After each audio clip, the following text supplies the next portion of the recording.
Hai, what's up semuanya? Masih dengan Eka di sini di seri belajar Git, dan di episode sebelumnya kita sudah berhasil menginstall Git dan mengkonfigurasinya. Dan sekarang saatnya kita mulai menggunakannya. Jadi biar gampang aja, ada dua cara bagaimana kita tuh menggunakan Git di proyeknya kita. Oke, jadi yang pertama adalah kita bisa bikin proyeknya dulu di komputernya kita. Misalkan kita bikin aplikasi Android ataupun kita bikin website gitu kan. Setelah itu kita integrasikan dengan Git gitu loh. Yang kedua, kita bisa mengcopy atau mengclone proyek yang sudah ada, misalkan yang ada di GitHub. Kita bisa clone proyek itu, kita bisa copy proyek itu dari GitHub ke komputer kita. Jadi yang pertama itu kita melakukan operasi init namanya, inisialisasi init, dan yang kedua kita akan melakukan operasi clone. Nah, untuk memperjelas perbedaan keduanya, saya bisa ilustrasikan seperti ini, teman-teman. Jadi, yang di kiri ada init, yang di kanan adalah clone. Dengan cara init atau inisialisasi itu, jadi yang pertama pastinya kita bikin proyek dulu, misalkan nama proyek kita adalah proyek baru, ya, itu di dalam folder. Terus, kita buka terminal, masuk ke dalam folder tersebut. Nah, di dalam folder tersebut, baru kita jalankan komennya Git, yaitu namanya git init. Itu artinya kita tuh menginisialisasi Git di dalam proyek tersebut. Kita tuh mengintegrasikan Git di dalam proyek tersebut.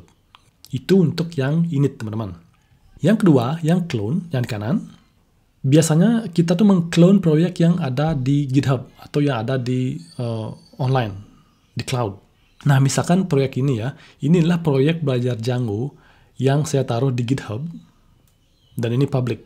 Jadi semua orang bisa melihatnya, teman-teman bisa melihatnya. Teman-teman kalau mau bisa mengclone proyek ini ke lokalnya kalian, ke komputer lokalnya kalian. Kalau kalian menaruh proyeknya kalian di GitHub, itu nanti kalian akan mendapatkan sebuah link atau URL seperti ini. Ya, jadi diklik di kode ini, nanti inilah link atau URL proyeknya kalian. Nanti di belakangnya itu ada .git ini loh. Ya, jadi github.com, terus nama username saya, terus nama proyeknya, di belakangnya ada .git seperti itu. Nah, jadi kembali ke ilustrasi ini. Jadi kita sudah tahu proyek mana yang akan kita clone, yaitu yang dari GitHub misalkan seperti ini. Terus kita buka terminal, kita jalankan perintah git clone URL yang tadi, ya, yang ada gitnya. Seperti ini, terus kita enter, maka Git akan mengclone, mengcopy proyek tersebut ke komputernya kita, maka di komputernya kita akan terdapat sebuah folder baru yang namanya sesuai dengan nama proyek. Proyeknya saya bernama Belajar Django, maka di komputernya saya juga akan ada folder baru namanya Belajar Django. Nah, sekarang kita akan coba praktekkan, teman-teman. Oke, jadi sekarang saya sudah buka terminal, dan kita akan coba yang ini dulu ya. Jadi stepnya apa? Pertama, kita bikin proyek dulu. Jadi misalkan saya ingin membuat sebuah website namanya proyek baru misalkan. Jadi saya buat dulu foldernya. mkdir baru. Ya, teman-teman bisa lihat sekarang ada namanya folder baru, proyek baru. Jadi saya perlu masuk dulu ke dalam folder tersebut. Sekarang saya sudah berada di dalam proyek baru tersebut. Di dalamnya kita buat misalkan file Python misalkan kan.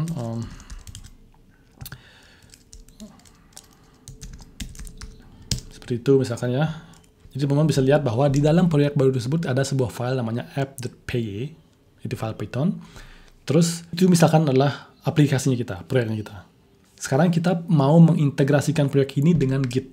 Jadi kita tuh perlu menginisialisasi Git di dalam proyek ini. Caranya gampang, seperti tadi, yaitu git init. Nah kan, dia bilang initialize empty git repository in the path itu, teman-teman. Jadi misalkan kita cek statusnya ya, git status misalkan. Teman-teman bisa lihat seperti ini.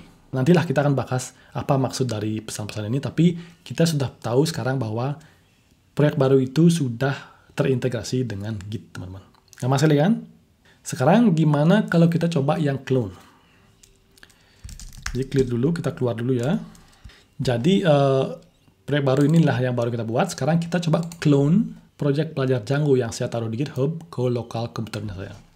Jadi kita masuk ke GitHub dulu, terus kita di link yang hijau ini, di tombol hijau ini, cari yang ini, terus copy.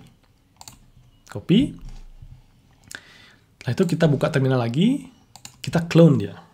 Jadi git clone, jadi git clone URL dari proyeknya kita. Terus kita enter. Sekarang Git mengcloning belajar Django ke komputernya kita. Jadi sekarang kita lihat. Nah, teman-teman bisa lihat sekarang di sini ada namanya belajar Django. Itu adalah clone dari proyek belajar Django yang di GitHub.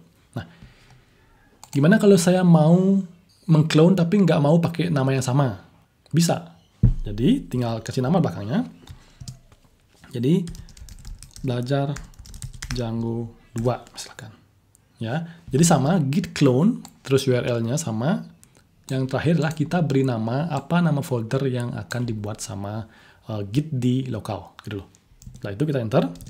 Sekarang kita lihat. Ini yang kita clone pertama, sedangkan ini yang kita clone dengan nama yang kita berikan. Nah, sekarang kita coba masuk ke dalam direktori proyek belajar Django tersebut. Jadi tinggal cd terus belajar Django. Nah kan, git status. Nah, udah. Itu aja, gampang kan?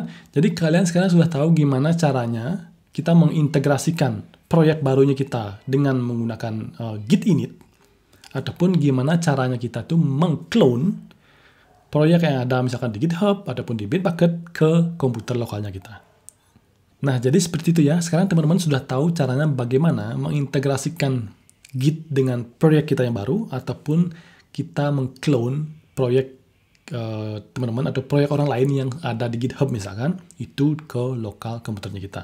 Nah, nanti di episode selanjutnya kita akan mulai melakukan pencatatan. Jadi kita akan mulai bekerja dengan proyek, kita melakukan perubahan, setiap kali kita melakukan perubahan, setiap kali selesai coding, kita catat, kita commit dengan Git gitu loh. Oke, jadi sekian dulu untuk yang ini.